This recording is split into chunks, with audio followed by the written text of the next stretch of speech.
Congreso respecto al fallo del Tribunal Constitucional que declaró infundada la demanda competencial presentada por Pedro Lechea. El doctor Carlos Caro está con nosotros, destacado abogado penalista.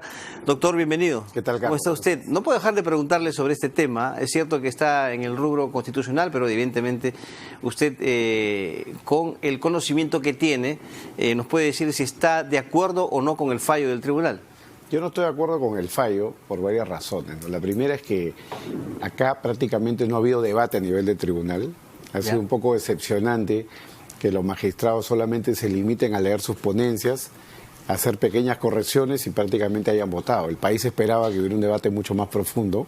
Y más allá de fundado e infundado, que ha sido una cosa muy ajustada, el tema de fondo es si se va a poner límites a la llamada de negación de confianza, que ahora se le llama material, ¿no? No se le quiere llamar fáctica, no se le quiere llamar tácita, sino material, pero es un tema gramatical, ¿no? Tácita, no tácita, material, fáctica. Lo importante era poner límites. El presidente de la República tiene una facultad de poder disolver el Congreso a la segunda denegatoria de confianza, pero es importante saber cuáles son los límites, ¿no? ¿Cuáles son los límites que debería haber ahí? De las mociones de confianza, ¿no? O sea, para empezar, ya el Tribunal Constitucional lo había puesto en el pasado. Hay una sentencia del Tribunal Constitucional que decía que, por ejemplo, el Ejecutivo tiene la facultad de hacer mociones de confianza respecto de aquellas cuestiones que forman parte de las políticas del Ejecutivo, proyectos de ley, pero en este caso estábamos hablando de una reforma constitucional. Entonces, si el Tribunal va a ampliar, digamos, el ámbito de la confianza, entonces lo que tendría que haber hecho era razonar y decir, esto queda abierto, digamos, con estos límites, estas limitaciones, ¿no? Por ejemplo, reformas constitucionales respecto a lo que son políticas del gobierno, o reformas constitucionales respecto a lo que puede ser temas de inversiones privadas, inversiones públicas, ese tipo de cosas. Pero lo que significa en este tema, por ejemplo, la elección de magistrado del Tribunal Constitucional, es algo que a mi juicio, de principio a fin, escapaba dentro de las facultades del gobierno para poder hacer de eso una moción de confianza. Entonces, ¿el gobierno invadió para usted la facultad o la independencia del Congreso? Desde mi punto de vista sí, pero esto ya ha sido validado por el tribunal. O sea, nos guste o no, ya en este momento hay una sentencia del Tribunal Constitucional. No se puede hablar de una inconstitucionalidad porque ya lo zanjó el TC. Y como decía el juez Hughes a inicio del siglo XX en los Estados Unidos, decía que la Constitución dice lo que la Corte Suprema dice que dice. Es decir, ya el Tribunal Constitucional ya zanjó la cuestión y finalmente esa es la pauta que tenemos que seguir, pero sería de esperarse de que este debate continúe porque tiene que fijarse límites a esta cuestión de confianza. O al menos establecidas o que se coloquen claramente ya en la resolución final, ¿no? Debería, de hecho, fue uno de los ese fue, puntos... perdón, doctor, el pedido que hicieron algunos magistrados. Efectivamente. O sea, se aplica en este caso, pero hay que establecer límites para el futuro, para evitar justamente subjetividades o puertas abiertas al abuso. Efectivamente, pero al final, cuando debatieron sobre si eso debía de quedar en el fallo, el acuerdo fue, por mayoría, de que simplemente eso se debía incluir en cada voto individual, con lo cual no forma parte de la resolución. Van a quedar como fundamento de voto, parte de los votos singulares, pero no va a formar parte de la resolución, con lo cual no vamos a tener en esta decisión competencial una decisión que fije los límites al Poder Ejecutivo. Lo que van a ver es en los votos singulares o particulares se van a incluir algunos fundamentos que serán para el debate posterior, pero ya no son parte de una decisión que queda en vinculante. manos del Congreso. Queda en manos del Congreso. Si quisiera el Congreso legislar sobre este tema.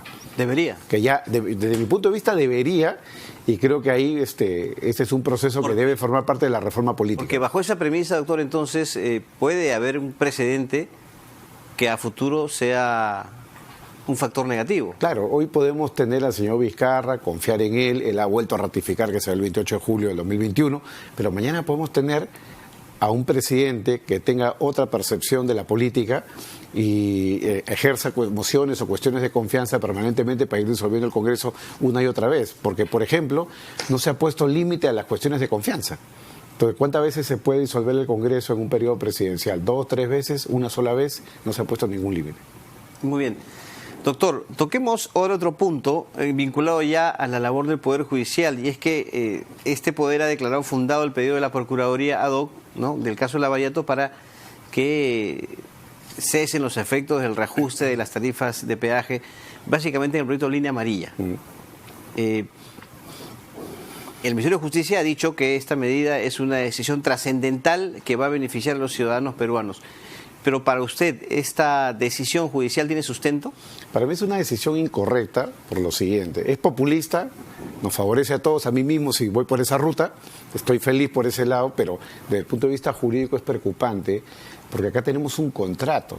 Acá hay un contrato celebrado entre una representación del Estado peruano, que es la municipalidad, y una empresa privada. Una empresa además que ha comprado una concesión y en la compra no hay ninguna mancha de corrupción. Ahí se está discutiendo si la empresa compra de buena fe o no, cosa que decidirá el Poder Judicial. Pero que un juez penal invada las funciones de lo que debería ser un arbitraje es algo preocupante, porque entonces el día de mañana nos vamos a encontrar con que todos estos proyectos, el caso Lavajato o no Lavajato, proyecto de infraestructura, los jueces donde les parezca que podría haber corrupción pueden empezar a dejar sin efectos y eso puede generar problemas desde el punto de vista de lo que son los incentivos a la inversión privada. Entonces, aquí lo que debió haber para usted, doctor, no sé si estoy en lo correcto, es primero un acuerdo entre las partes sí, que firman el contrato. Efectivamente, las partes tienen la primera vía de solución mediante una mesa de negociación y en su defecto tienen que ir a la vía que prevé el contrato, que es el arbitraje.